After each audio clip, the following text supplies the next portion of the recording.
नमस्कार, मैं doctor Gopal Lohia, homeopath, acupuncturist and bioflower therapist. स्वागत है आप सभी का मेरे YouTube परिवार में। कंटिन्यू करते हैं कोलकाता होम्योपैथी टिप्स और इसमें आज का सब्जेक्ट है राइनाइटिस। कोल्ड वाली जो सीरीज़ है, स्नीजिंग वाली जो सीरीज़ शुरू की थी, इसका ये लास्ट वीडियो है। इसमें एक 4 दवाई और देख लेते हैं और ये सीरीज़ को यहीं पर स्टॉप करते हैं। ये जो विंटर अभी शुरू हुआ है, इसमें हिपारसल बहुत बढ़िया काम करता है। हिपारसल बहुत चिली पेशेंट है और हाइपर सेंसिटिव पेशेंट है। इसके सभी चीज़ें हाइपर में रहती है। इसको बहुत ज़्यादा ठंडी बजती है, इसको बहुत ज़्यादा गुस्सा आता है, इसको सर्दी भी होगी तो बहुत ज़्यादा सर्दी होगी, इसको इंटॉलरेंस ऑफ स्मेल है तो ये भी एक एक्सट्रीम लेवल का है। इसको आप टच भी नहीं कर सकते, इसको गुस्सा है तो भी एक्सट्रीम लेवल का गुस्सा आता है। इसका पेक्यूलियर सिम्टम क्या है कि इसको जब सर्दी होती है तो पहले या दूसरे दिन इसके गले में कांटा चुभने जैसा दर्द होता है। पेशेंट बोलता है कि यहाँ कुछ चुभता है डॉक्टर साहब मुझे गले में।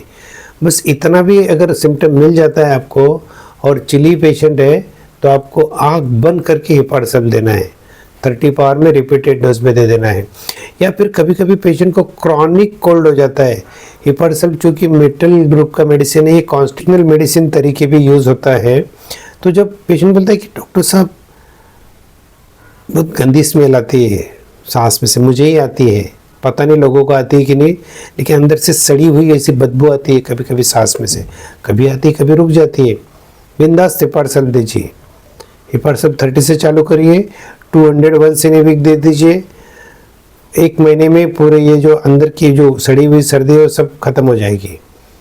पेशेंट भी खुश और आपको और भी कितने मरीज लेके आ जाएगा।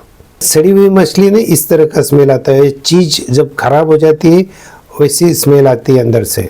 पेशेंट बहुत परेशान हो जाता है वो चीज़ से। तो ठीक है, ये हिपारसल हो गया। देखते हैं अगला मेडिसिन नाइट्रोम्यूर में बहुत ज़्यादा सर्दी होती है और ये ज़्यादा करके समर में होती है। चीखें इतनी आएगी एक के बाद एक और पानी निकलेगा। जब सर्दी थोड़ी पुरानी हो जाती है तो इसमें भी वाइट कलर का ट्रांसपेरेंट म्यूकस निकलता है कि जो थोड़ा जाड़ा रहता है। धूप में जाने से और सर्दी बढ़ जाती है और खुली हवा में अच्छा लगता है, लेकिन अगर धूप रहेगी तो इसको सर दर्द चालू हो जाएगा। जनरली इसकी लेफ्ट साइड अफेक्ट होती है और पेशेंट साथ में सॉल्टी चीज़ें खाना पसंद करता है। इसको प्यास भी बहुत रहती है, इसको कॉन्स्टिपेशन भी हो जाएगा और ये अकेला रहना पसंद करेगा। इसको रोना भी आया तो भी ये अकेले में जाके रोएगा, किसी के सामने अपनी बेइज्जती नहीं करेगा। तो ये बहुत ही ज़्यादा इज्जतदार लोग होते हैं, मतलब दिखाते तो भी ऐसा है कि अपनी बेइज्जती नहीं होनी चाहिए कहीं पर। जो भी ये बड़ी बड़ी मेडिसिन में बताता है वो कॉन्स्टिट्यूशनल मेडिसिन, इनको लोकल सिम्टम्स के ऊपर प्रिस्क्राइब मत कीजिए। This is my earnest request to you. इनकी कॉन्स्टिट्यूशनल सिम्टम भी लीजिए, इनकी desire, aversion, past history, present history, इनका फैमिली हिस्ट्री कैसा रहा है, इनका दिमाग कैसा है, इनकी सोच कैसी, इनकी इमोशंस कैसी है, how they react to different things, ये सभी आपको स्टडी करना है। और स्टडी करके पूरा एक ड्रग पिक्चर बना के फिर मेडिसिन सिलेक्शन करना है और फिर उसी से पेशेंट परमानेंट ठीक हो जाता है। ये था नाइट्रोम्यूर। देखते हैं अगला मेडिसिन सिलिसिया। सिलिसिया में डिफेक्टिव न्यूट्रिशन है। ये लोग खाते पीते तो अच्छा है लेकिन इनके बदन में कुछ नहीं लगता है, इससे दुबले पतले रहेंगे, खाएंगे अच्छे से तो इनकी सभी चीज़ें अच्छे से डेवलप नहीं होती है। जैसे इनका इम्यूनिटी भी कम है, इनके मसल्स भी कम डेवलप हुए, इनकी हड्डी भी कम डेवलप हुई, इनके ब्लड के कंपोनेंट्स है वो भी पूरे डेवलप नहीं हुए हैं। तो ओवरऑल एक बीमार व्यक्तिमत्व लगता है। होने के बावजूद भी ये लोग बड़े होशियार, चालाक और जिद्दी टाइप के पर्सन है। आपको सामने से बोलेंगे हाँ हाँ हो जाएगा, लेकिन अगर इनको वो चीज़ पसंद है तो ही करेंगे, नहीं तो वो लोग नहीं करेंगे।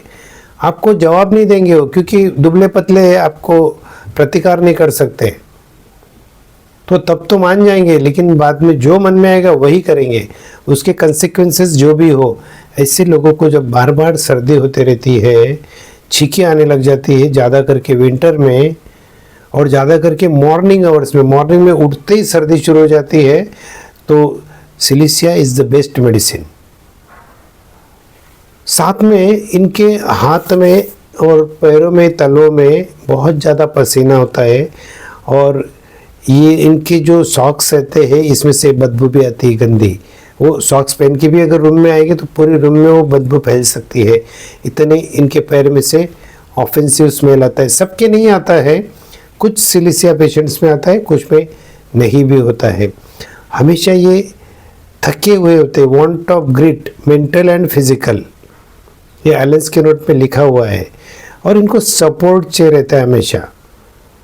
ये मजबूत होते हैं, ये सैंड से बनती है दवाई, ये मजबूत है, लेकिन जैसे सैंड को सीमेंट में मिक्स करते हैं तभी मजबूती आती है, वैसे सिलिसिया से भी कोई तो सपोर्ट ढूंढता है वो, तब जाकर के ये मजबूत बनते हैं। ऐसे पेशेंट्स में सिलिसिया बहुत अच्छा काम करेगा।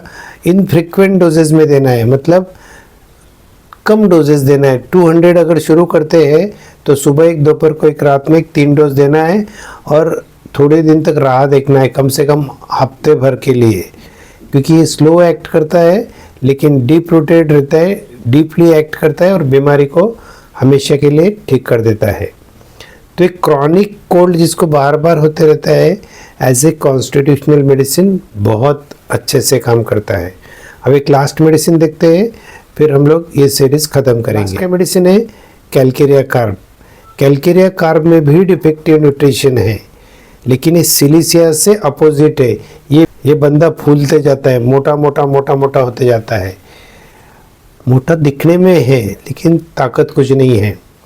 ये थक जाते हैं, ये बैठे बैठे पसंद करते, मोबाइल पे गेम खेलना पसंद करेंगे, आउटडोर इनको बिल्कुल पसंद नहीं है, इनमें ताकत ही नहीं है, क्या खेलेंगे, खेलेंगे तो थक जाएंगे और पूरा भीग जाएंगे। इतना पसीना पसीना होता है इनको कि ये बर्दाश्त नहीं कर पाते, इतना पसीना होता है। और इनके सभी माइलस्टोन, चलना फिरना, दांत आना, ये सब डिलेड होते हैं। इनके पसीने में भी एक बदबू आती है, मतलब खट्टी स्मेल आती है, सावर स्मेल फ्रॉम द बॉडी। खाने पीने की इनको सब कुछ खाना अच्छा लगता है, बट ज़्यादा करके एग्स अच्छे लगते हैं इनको। अंडा खाना बहुत इनको पसंद है, और साथ में इनडाइजेस्टेबल थिंग जैसे चौक है, मिट्टी है, या रॉ अनाज है जैसे दाल कोई, ये खाने का बहुत मन करता है, क्योंकि इनको अंदर डिफेक्टिव मेटाबॉलिज्म, डिफेक्टिव एसिमिलेशन की वजह से कैल्शियम कम होता है इनको, तो इसकी वजह से इनको ये चीज़ें खाने का ज़्यादा मन करता है।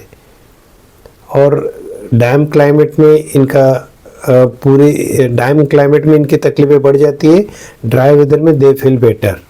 ये कैलकेरिया कार्ब, ये मेडिसिन बच्चों में बहुत ज़्यादा फ्रिक्वेंटली लगता है। डेंटेशनल पीरियड से लेके तो थोड़ा जो ग्रोथ होता है इनका एडोलेसेंट पीरियड तक बहुत ज़्यादा रिपीटेडली लगता है, और बहुत काम भी अच्छे से करता है। इवन डेंटेशनल पीरियड में भी अगर बार बार कोल्ड, कफ, सर्दी खांसी हो रही, बच्चे को बार बार बुखार आ रहा है, तो भी कैलकेरिया कार्ब बहुत ज़बरदस्त काम करता है। तो दोस्तों, और पढ़ाई करना और समझ लेना, ये these are the only tips, read in detail. And मिलते हैं अगले वीडियो में, तब तक के लिए स्टे हेल्दी, स्टे फिट,